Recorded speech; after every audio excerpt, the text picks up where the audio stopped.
Bonjour à tous et toutes. Aujourd'hui, j'avais envie de faire un petit tirage sur les changements de vie. Parce qu'en ce moment, il y a beaucoup de métamorphoses, tant au niveau professionnel que sentimental, que de vie en général avec les enfants, etc. Donc j'avais envie de faire un tirage concernant ça. Donc on va voir un petit peu ce qu'il en sort. Alors il y a du retard, forcément, hein. Forcément, puisque c'est des choses qui sont là depuis un certain temps, des besoins, des envies, des changements qui sont là depuis un certain temps et qui sont pas autorisés. Alors l'instabilité, forcément. Donc c'est un projet, c'est vraiment quelque chose d'intuitif qui est là depuis longtemps, que vous percevez, que vous avez envie depuis longtemps, mais que vous n'osez pas mettre en marche. On revient sur le ose. Alors, le ose, du coup, pourtant, si vous y accédez, vous avez le bonheur total, l'éloignement des soucis. Au niveau de la maison, un changement radical. Alors, qu'est-ce qui va se passer, du coup, si on ose? Si on ose. Alors, en fait, pour moi, c'est un projet que vous avez depuis un certain temps et que vous n'osez pas mettre en place par peur du jugement.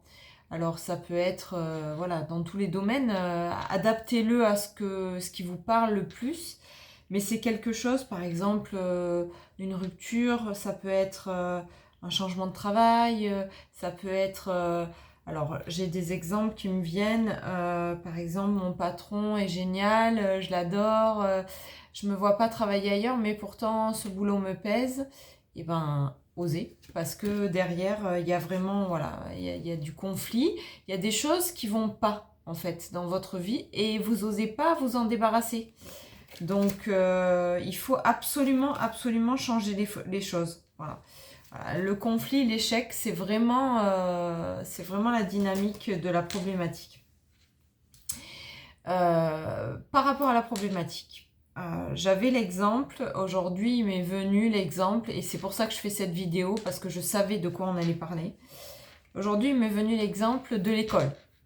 Quand vous étiez à l'école et que le professeur interrogeait la classe, est-ce que vous étiez du genre à dire de suite la réponse, ou lever le doigt, ou etc., ou oser faire les choses, ou plutôt vous rabâcher en mémoire la réponse 15 000 fois en disant est-ce que c'est ça, est-ce que c'est pas ça, et si je dis pas la bonne réponse, qu'est-ce qu'on va penser de moi, est-ce que je vais être jugée, est-ce que les autres vont se moquer de moi, etc. Et bien là, le ose, c'est la même chose, c'est un projet dans votre esprit qui tourne en boucle depuis des mois, voire des années, et dans lequel vous dites est-ce que j'ose, mais qu'est-ce qu'on va penser de moi, qu'est-ce qui va se passer, qu'est-ce que... voilà. Et du coup, la maîtresse interroge un camarade, le camarade dit la même réponse que vous aviez dans l'esprit, parce que évidemment, sinon c'est pas drôle, et du coup, c'est lui qui a les louanges, et vous vous dites, mince, j'aurais dû. Et c'est exactement ça pour tout dans la vie. C'est-à-dire que si vous avez instinctivement, d'intuition, un projet, quelque chose qui vous tient à cœur et qui tourne en boucle dans votre esprit, un climat familial différent, un boulot différent, le fait d'être auto-entrepreneur, d'être enfin libre, un voyage, quelque chose comme ça qui vient systématiquement vous rappeler que vous avez envie de faire ça, faites-le. Voilà, parce que c'est le moment. Et si on le fait, du coup, réussite! Allez, à vous de jouer!